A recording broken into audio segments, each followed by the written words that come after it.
Hello everyone, I'm Andrew Chiappazzi for timesonline.com alongside Mike Bires. At the end of the Class AAA WPIAL final where Central Valley falls to Thomas Jefferson 20-7, ending Central Valley's reign atop the WPIAL in this class. And Mike, it was Thomas Jefferson's defense. They really took it to Central Valley, and Central Valley couldn't get on track. You know what, AJ, we talked about TJ a couple of times this year because they played West Allegheny last week. We knew it's a very good football team. It's a great program. And last week in the semifinals, Central Valley beats Mars. They scored 48 points in that game. Tonight, their offense scored 0 points.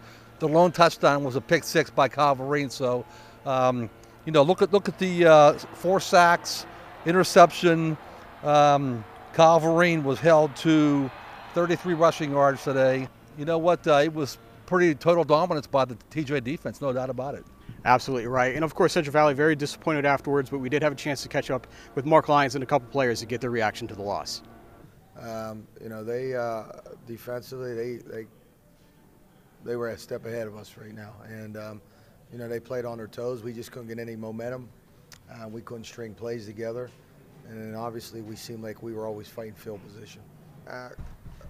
There's nothing to say right now to them because it hurts. When you invest a lot of time in something like this and you pour everything that they did into this, you know, it's tough for me to stand in front of them and say, you know, don't worry about it or it's not going to hurt, because it's supposed to hurt. We'll talk on Monday. We'll come together and meet and try to put some sort of closure. But the biggest thing is, I told these guys from day one, and I told them tonight, and the last thing I told them is, nobody ever thought you guys would still be standing here on week 13.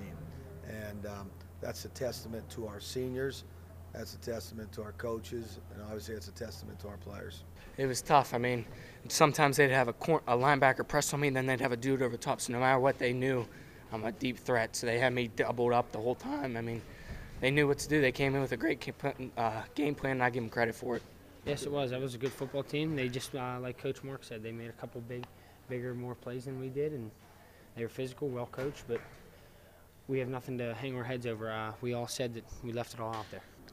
Thomas Jefferson was actually able to get on the board fairly early on behind a Braden Pahanish touchdown run. And Mike, it seemed like once they did get that first touchdown and took an early 7-0 lead in the first quarter, you know, before many people were even settled in after that long Class AA game, their defense just took over. And I was really impressed, and I don't know about you, but they just seemed to bottle up Calvarine all night long. You mentioned earlier that he just had a rough night trying to run the football, and he's been a big part of their offense so far. Yeah, you know, we talked on one of our Game On shows last week, and we were talking about what we thought could happen in this game. And I really thought that Calvarine would have a tough time running the ball. I thought that Chris Callaghan, the quarterback, and Kurt Reinstedt, the receiver, might you know, play pretty well. But as like Mark Lyons said, they did a great job with their secondary, you know, keeping their safeties deep and not giving Kurt Reinstedt any room to run back there. So, you know what?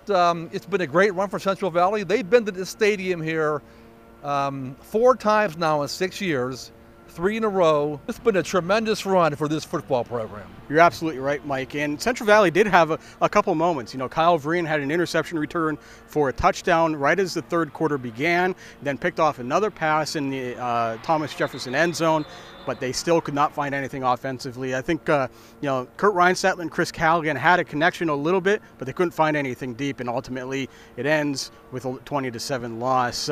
Central Valley, though, they've been here 4 out of 6 years. I don't think that many of us will count them out next year, will we? How can you count them out after what they've done in the past 6 years here? But, you know, but next year things will get interesting because there's a pretty good chance that AAA football is going to have El Cupa in the same conference as Central Valley, the AA champ today here, playing in that same conference. You know what? It's been a great run, and they had nothing to be ashamed of. You know, the better team won today.